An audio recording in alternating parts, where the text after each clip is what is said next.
Hi guys, it's Omer from MMOs.com, another quick weekly news recap of all major MMO news, and announced at the beginning November 12th, 2018. This is episode number 173 of the recap, and the first bit of news this week comes from Digital Extremes regarding Warframe. The game launched its Fortuna expansion this weekend, which basically doubles down on the open world concept first introduced in Plains of Eidolon. So expect a ton of new open world content, new mining and fishing systems, new enemies, new weapons, warframes, and more. It's a massive update to an already hugely successful game. Despite launching back in 2013, Warframe is only getting more and more popular.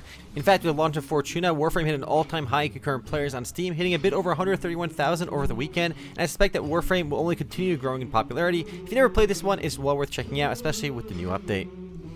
Next up, ahead of G-Star, the big South Korean gaming convention, NCSoft officially announced sequels to both Aion and Blade & Soul titled Aion 2 and Blade & Soul 2. As you probably guessed, both sequels are mobile games. Aion 2 will feature an open skill system, gliding, and large-scale PvP, while Blade & Soul will have new characters, zones, improved combat mechanics, and an ecosystem-driven AI.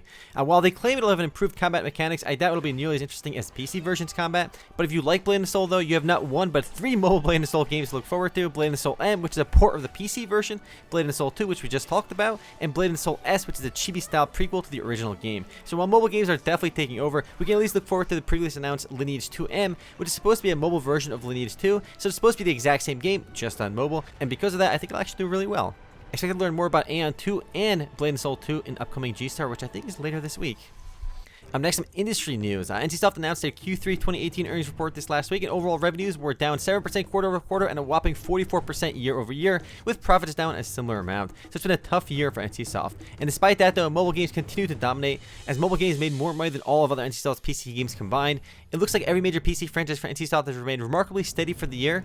And regardless of how I feel about mobile games, I suspect that the new games that are launching at G-Star and next year will boost next year's numbers quite a bit. I'm actually kind of excited for Lineage 2M because it's supposed to be just Lineage 2 on mobile. In fact, I'm guessing it'll be kind of like RuneScape Mobile, but it won't be cross-platform compatible. It'll just be the same game on mobile. Next up, also in industry news, Activision Blizzard reported their Q3 2018 earnings as well, and everyone salty about Diablo Immortal will be happy to learn their revenue numbers are down 10% compared to last year's quarter, and that led to a big sell-off in the company's stock. In fact, Activision Blizzard lost $5 billion in value since earnings came out, and another $4 billion or so since they announced Diablo Immortal, so Blizzard definitely had an awful week, losing $9 billion or so in equity value. Some interesting data from the earnings report, though, is the company-wide monthly active users came in at 345 million, with King Digital contributing 262 million, Activision 46 million, Blizzard 37 million. And WoW Battle for Azeroth also set a new day one franchise record, selling 3.4 million units sold. You can see each division's breakdown between revenue and profits below in the video, which is pretty interesting. It's crazy just to see how much money Candy Crush makes. Next on the piece of industry news, Square Enix also reported their Q3 earnings report this week, and it showed flat MMO revenue and flat mobile game revenue, with the only bright spot being HD games, which are just traditional console buy-to-play games, thanks to the success of Octopath Traveler, which released last quarter. MMO revenue for the last 3 months came in nearly at a 2-year low at $56 million, and Square Enix expects that number to fall even more next quarter as Stormlord continues to age. And once summer rolls around, though, I suspect the numbers will jump as they're expected to announce their newest expansion to Final Fantasy XIV at FanFest later this month, and will likely launch sometime in the summer. And just for context, while MMOs made $56 million in revenue the last 3 months, for Square Enix, mobile games made $173 million. No wonder we're getting more mobile games.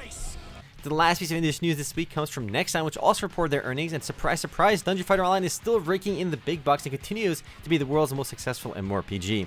The game reported record revenues with double-digit growth year over year, with Korean MapleStory also doing really well apparently, still booming with 129% growth year over year, and with Korean MapleStory M also doing really well. Nexon's revenue generation from mobile games is increasing and currently sits at about 24% mobile and 76% PC. So while mobile games are dominating for a lot of game companies, for Nexon it's still mostly PC games, and their two biggest regions still continue to be China and South Korea. The North American revenues are growing thanks to acquisitions and newer game launches. More interestingly though, besides the numbers, Nexon lists Moonlight Blade in their pipeline for North American release, so hopefully it's not too far off. And while there isn't probably too much hype for this one, it is yet another new MMORPG. It's Chinese developed though, Nexon is only publishing it in the West. We really haven't heard too much about it since Nexon first announced it. It's a game developed by Tencent and just being published by Nexon in the West. And moving right along to some actual MMORPG news. MapleStory 2, the game launched its Chaos Rising update this week, which has been highly anticipated as it introduces 2 new dungeons, Shadow Altar and Moonlight Fortress to the game, with a new Chaos Raid set to launch on November 30th titled Looter Room Clock Tower. The upcoming Chaos Raids are 10-player only boss dungeons that drop legendary loot. And besides new dungeons and raids, Chaos Rising adds a bunch of quality of life improvements to the game, like a wardrobe system, a party ready check system, quick slot pages, improved dismantle windows, and much more. MapleStory 2 is off to a pretty strong start in the West so far. The game is averaging about 16,000 or so players on Steam alone, with quite a bit more probably on the Nexon launcher. Also in Nexon News, Vindictus launched a massive update this last week titled Season 3, Episode 3, End of the Hero's Path, also called 2.46, which increased the game's level cap from 95 to 100, added 2 new raids, changed the game's enhancement system to incorporate fail stacks to guarantee upgrades, added new armor sets, and much more. It's a massive update to the game, and if you've been interested in Vindictus, now's the time to come back and play it again. While Vindictus isn't as popular as it once was, it still has a core loyal player base that currently sits at around 200 or so players on Steam alone, but keep in mind the game also has some users off Steam as well. Up next, Neverwinter launches Heart of Fire update on the PC with a console release set to happen in the near future. Heart of Fire includes a brand new storyline, which is written by the folks behind the popular Penny Arcade webcomic. And besides the new storylines and new zones, Heart of Fire adds a new skirmish, an overhaul of professions in the game, big changes to class balance, changes to loot and equipment, and much more. Neverwinter is currently Perfect World's most successful game in the West and averages nearly 2,400 players on Steam at once. What's more impressive though is that figure has actually been increasing over the last 2 years rather than decreasing. Most of these games launch with a bang and then quickly lose players. Neverwinter has been gaining steam for the last 2 years or so, which is pretty good.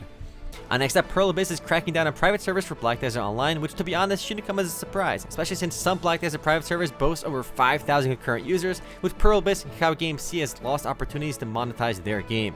It should come as no surprise though that the video community is salty about this, as private servers have long been seen as a refuge and escape from the pay-to-win elements of the official version. I suspect that the biggest BDO private servers will be in the crosshairs real soon and will probably be shutting down in the near future because they're getting pretty serious about it now. Up next, a small bit of news for Path of Exile. The game will be launching on the PlayStation 4 in December. The game's 3.5 expansion is also set to launch in December on the PC on December 7th, and will be making its way to consoles on that same month as well, so the console version won't be too far behind the PC ones. The game was already available on Xbox, so it's nice to see it coming to the PS4 as well. A bit late, but better late than never. The next and last bit of news this week comes from World of Warcraft, which released patch 8.1 on the game's public test realm this week, which among many things reduced the experience required for leveling by as much as 40%, with higher level players seeing at least a 25% reduction in XP required to level. No word on when this is set to go live on the official servers, but it's definitely a pretty surprising change because leveling up in Battle for Azeroth wasn't particularly difficult. In fact, many people got the max level on day 1, with even mid-core players hitting it in under a week. Reducing leveling requirements from level 1 to 110 does make sense though in my opinion. Anyway guys, that's for MMO News this week. I'll see you guys tomorrow for the podcast. Later guys.